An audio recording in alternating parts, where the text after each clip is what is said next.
Takk, president. Da tillater jeg meg å stille følgende spørsmål til forsknings- og høyere utdanningsministeren. NOKUT har en viktig funksjon som kvalitetssikrer av eksisterende og nye utdanningstilbud. Lang behandlingstid har fra mange hold vært tatt opp som en stor utfordring for de som ønsker å sette i gang nye tilbud. Høyskoler har tatt dette opp som en stor utfordring i arbeidet med å videreutvikle tilbudet til studentene. Er statsråden fornøyd med situasjonen?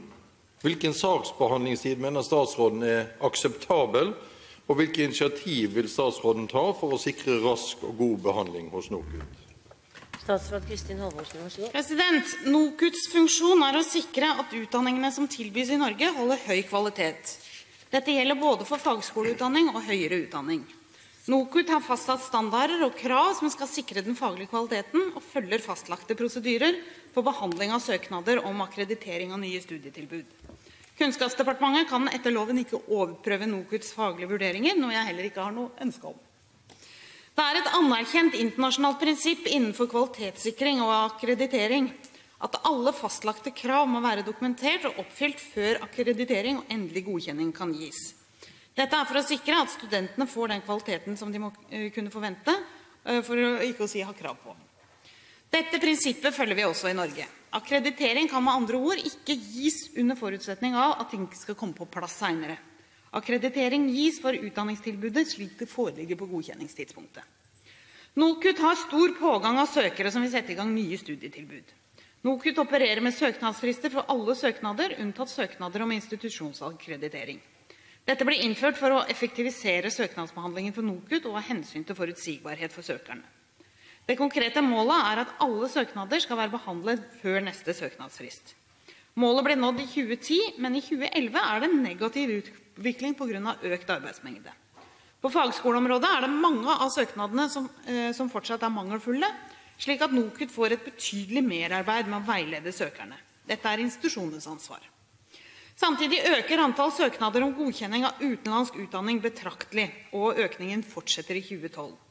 Godkjenning av slik utdanning er en oppgave som er tillagt NOKUT gjennom lov og forskrift. De har ikke selv noen innflytelse på antall søknader. Her har Norge internasjonale forpliktelser, og arbeidslivets behov for kompetanse og arbeidskraft gjør at dette er et område som NOKUT må prioritere. NOKUT har også fått et bredere mandat og nye oppgaver. NOKUT skal også i løpet av 2012 gjennom en evaluering for å se om de oppfyller kravene som ligger til kvalitetssikringsorganer i de såkalte European Standards of Guidelines for Quality Assurance, som er vedtatt i forbindelse med Bologna-prosessen. Alt i alt er det ingen tvil om at NOKUT grunnet økt aktivitet på sine ansvarsområder står foran en rekke krevende oppgaver som det må finnes hensiktsmessige løsninger på. Tidligere statsråd Tora Aasland varslet derfor i et skriftlig svar til Stortinget i november i fjor at hun ville foreta en nærmere vurdering av de økonomiske rammebetingelsene for NOKUT. Dette er et arbeid som jeg følger opp. Det er nødvendig at vi har et velfungerende tilsynsorgan som kan utføre alle sine pålagte oppgaver. Kunnskapsdepartementet er for tiden i dialog med NOKUT om kapasiteten både når det gjelder godkjenning, tilsyn og andre oppgaver av betydning for kvaliteten i norsk høyere utdanning og fagskoleutdanning og for det norske samfunnet. Svein Harberg, vær så god.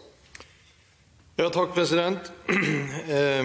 Statsråden nevner selv fagskoleutdanningen som en av de som nå har en utfordring. Og fagskoleutdanningen skal jo kunne tilby nye og oppdaterte tilbud til et arbeidsliv som stadig skifter og har nye behov. Exto Holding AS i Trondheim som driver med offshoreutdanning har søkt om etablering av et teknisk fagskoletilbud rettet mot dette. Og de har da fått til svar fra NOKUT. NOKUT har på nåværende tidspunkt ikke økonomiske midler til å gjennomføre sakkyndig vurdering av alle søknadene som kommer inn til fristen. Dette skyldes blant annet at det kom inn langt flere søknader enn forventet. Ressursmangelen fører til at vi må legge den nevnte søknaden på vent, og det betyr altså at de som søker til en søknadsfrist ikke blir behandlet i forhold til den søknadsfristen. Kan det være en tilfredsstillende måte for NOKUT å jobbe på? Statsråd Kristin Halvorsen, vær så god. Nei, det er det selvfølgelig ikke. Og NOKUT består av meget kompetente og dedikerte medarbeidere som prøver å holde unna en stadig større interesse for å få behandlet søknader.